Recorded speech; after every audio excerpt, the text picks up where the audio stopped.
Si à un moment dans ta relation, ton partenaire change carrément d'attitude, il devient méconnaissable, il se comporte tellement mal et qu'il n'y a rien qui peut expliquer ce changement, pose des questions à ta maman. Pose des questions à ta maman. Les mères africaines ont tendance à faire des choix pour leurs filles, à prendre des décisions des fois sans les concerter. Et quand une maman idéalise un gendre et qu'elle estime que c'est le bon parti pour sa fille, elle peut avoir des intentions de le sécuriser. Elle peut vouloir que la relation marche et que rien ne dérange ce couple parce que c'est un gendre qu'elle veut avoir, c'est un mari comme ça qu'elle veut pour sa fille. Il y en a qui vont dans des pratiques occultes. Il y en a qui vous disent avant de partir, vous n'êtes pas très réceptif des fois et puis elles vous disent laisse-moi faire. C'est pour juste te protéger, tu feras de mal à personne. Et il y a des mamans qui ne vous disent rien mais qui vont faire des choses pour soi-disant sécuriser votre union avec la personne qui partage votre vie. Ce que vous ne savez pas, c'est que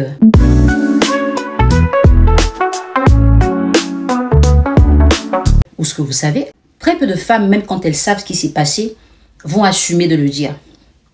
Et pour celles qui ne savent pas, elles se posent 1000 questions sans avoir de réponse. Quand ta maman est allée soi-disant sécuriser ta relation, elle a déjà exposé ta relation au danger. Parce que quand un homme t'aime naturellement et qu'on rajoute des choses, ça peut avoir un effet pour un moment. Ça peut faire 5 ans, 10 ans, 20 ans, 30 ans. Mais à un moment, ça va prendre fin. Et quand ce moment va arriver, tu vas te poser toutes tes questions sans avoir de réponse. Tu sais que toi-même, tu n'as rien fait. Mais est-ce que ta maman n'a rien fait? Parce que ta maman a peut-être pris une décision en se disant c'est pour ton bien. Mais il y a des hommes à qui on ne fait pas ça. C'est pour cela qu'il faut faire attention.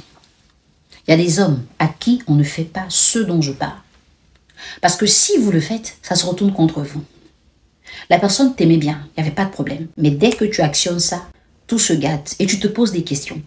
Mais comme des fois, ce n'est pas toi qui as actionné, tu ne sais pas d'où ça peut venir. Pose des questions à ta maman. Si elle est honnête, elle te dira « Je pensais bien faire, voici ce que j'ai fait ». À ce moment, tu sais d'où vient le problème, tu peux le traiter. Mais quand tu restes à te dire « J'ai rien fait, qu'est-ce qui s'est passé? Pourquoi c'est à moi que ça arrive ?» Ta maman t'écoute. Si elle sait que tu es du genre à ne pas aimer ce genre de choses, elle ne te dira pas qu'elle a fait quelque chose. Et tu vas te poser 1001 questions sans avoir de réponse, jusqu'à ce que tout se gâte. Il est très important de pouvoir rééduquer nos mamans et les discipliner. Il y en a pour qui c'est culturel, et il y en a pour qui ça ne l'est pas. Donc quand elles le font, elles s'exposent à des dangers. Et ces dangers-là, c'est le revers de la médaille. Tout allait bien jusqu'à ce que tu ailles toucher quelque chose.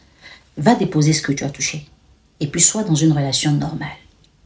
Il n'y a rien de plus beau que quand un homme t'aime alors que tu n'as rien fait. Les gens peuvent dire des choses, mais toi, tu sais que c'est vrai. L'homme qui t'aime sans que tu n'aies touché à quelque chose t'aime de lui-même. Mais quand tu vas toucher pour qu'on t'aime, tu sais que ça ne vient pas du cœur. Et il y a des gens à qui on ne le fait pas.